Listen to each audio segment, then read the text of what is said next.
आइए आज आप सब सुनेंगे माघ मास महात्म्य कथा में 17वें अध्याय की कथा। तो बोलिए प्रेम से भगवान विष्णु की जय, माता लक्ष्मी की जय, भगवान श्री कृष्ण की जय। व्यास जी बोले, तब देवताओं ऋषियों सहित पूजन किए जाने और गंधर्वों से स्तुति किए जाने पर इंद्र अपने अमरावती नगरी को गए। इस तरह प्रयाग में स्नान करने से इंद्र निष्पाप हो गया। इस कारण तुम भी हे कल्याणी देवताओं से सेवित प्रयाग को जाओ, जहाँ पर जाने से पाप नष्ट होंगे तथा स्वर्ग की अवश्य ही प्राप्ति होगी।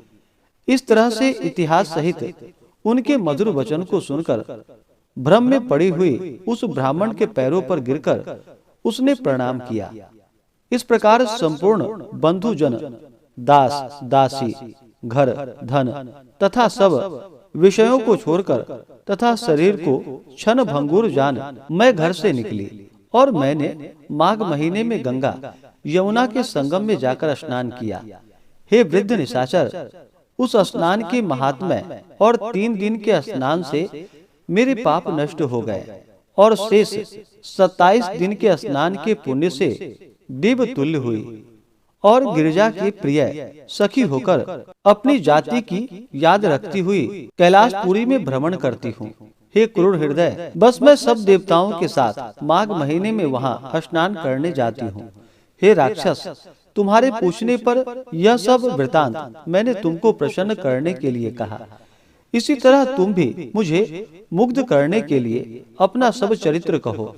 किस कर्म से तुम कुरूप और इतने भयंकर हुए?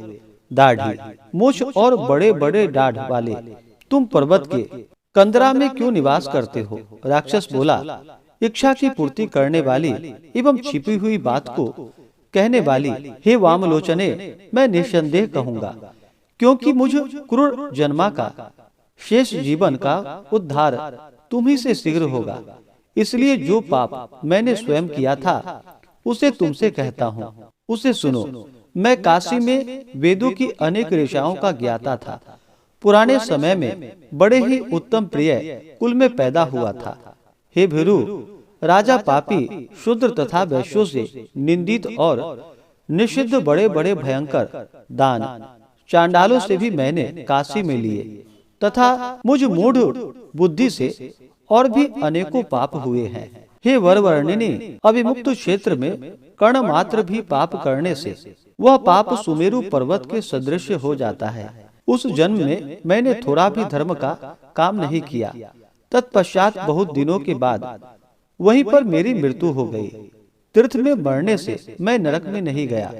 पापी राक्षस होकर हिमालय पर्वत पर जन्मा। इसके पहले 2 बार गिद्ध योनि में, 3 बार सर्प, उल्लू और इसके पश्चात गांव के सुअर की योनि में पैदा हुआ था। अब इस जन्म में यह राक्षस का 10वां जन्म है।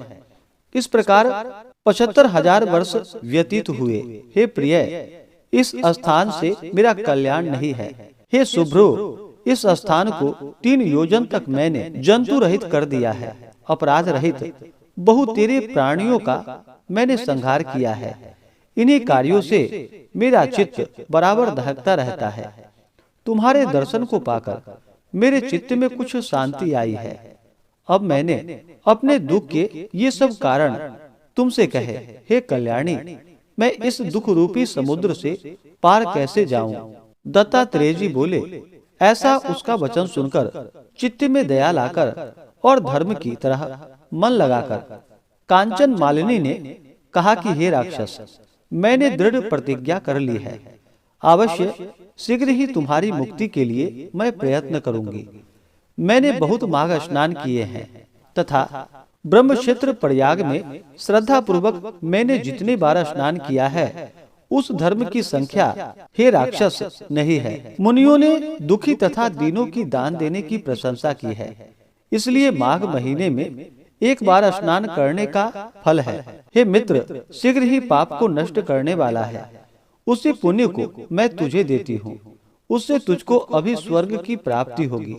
तब कांचन मालिनी ने अपने गीले वस्त्र को निचोड़कर उसके जल को कर कमल में लेकर उसने माघ स्नान से उत्पन्न पुण्य का संकल्प कर उस वृद्ध राक्षस को दे दिया। दत्तात्रेय जी ने कहा कि हे राजन, माघ में स्नान करने के विचित्र प्रभाव को सुनो। उसी क्षण पुण्य को प्राप्त करके उस राक्षस ने राक्षसी शरीर छोड़ दिया और तेजोमय सूर्य के सदृश देवता रूप हो गया। आनंद के साथ देवताओं के विमान पर चढ़कर आकाश में अपनी कांति से दिशाओं को प्रकाशित करता हुआ दिव्य रूप लिए दूसरे सूर्य की भांति सुशोभित हुआ। तत्पश्चात उस कांचन मालिनी की प्रशंसा करने लगा। हे भद्रे, ईश्वर ही जानता है कि तुम्हारे पुण्य एवं उपकार से ही मेरा निस्तार हुआ है। अब मेरे ऊपर दया करके सब नीतियों से पूर्ण तथा सब धर्मों को करने वाली श्रेष्ठ शिक्षा मुझे दो, जिससे मैं पाप न करूं। मैं तुम्हारी आज्ञा पाकर इसको श्रवण कर स्वर्ग में जाऊंगा। दत्तात्रेय जी ने कहा कि हे राजन, उसके मधुर वचन बोलने पर कांचन मालिनी ने बड़े प्रेम पूर्वक उससे कहा, तुम सदैव हिंसा त्याग कर धर्म करो, साधु पुरुषों की सेवा करो, काम क्रोध आदि शत्रुओं पर विजय पाओ, दूसरे के गुण दोष का वर्णन छोड़ सत्य बोलो, शिव का और वासुदेव भगवान की पूजा करो, देह अस्थि मांस और रुधिर का गर्भ त्यागो, पत्नी पुत्र आदि की सदैव ममता त्यागो, संसार को दिन रात क्षण भंगुर देखो, वैराग्य भाव में चित्त लगाकर योगी बनो, शीघ्र युक्त हो, राक्षस शरीर छोड़कर तथा देवता शरीर धारण कर और तेजस्वी होकर शीघ्र ही स्वर्ग का सुख भोगो। ऐसे धर्म को सुनकर प्रसन्न होकर तथा संतुष्ट होकर राक्षस ने कहा, तुम नित्य प्रसन्न चित्त हो, तुम्हारा सदैव कल्याण हो। सूर्य चंद्र की स्थिति काल तक तुम शिव के पास आनंद करो। हे वर वर्णिनी, उमा के साथ तुम्हारा अखंड प्रेम बना रहे। हे माता, तुम्हारे में सदैव धर्म निष्ठा और तप निष्ठा बनी रहे। तुम्हारे शरीर में लोभ न हो, दुखियों के दुख तुम सदैव नष्ट करो। दत्तात्रेय जी ने कहा। ऐसा कहकर उस कांचन मालिनी को नमस्कार करके अनेक गंधर्वों से विनय किया।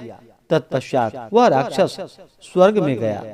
तब दिव्य कन्याओं ने वहां आकर खुश होकर कांचन मालिनी के मस्तक पर पुष्पों की वर्षा की तथा उसको छाती से लगाकर कहा कि हे भद्रे, तुमने राक्षस का विचित्र उद्धार किया। इस दुष्ट राक्षस के डर से कोई इस वन में घुस नहीं सकता था।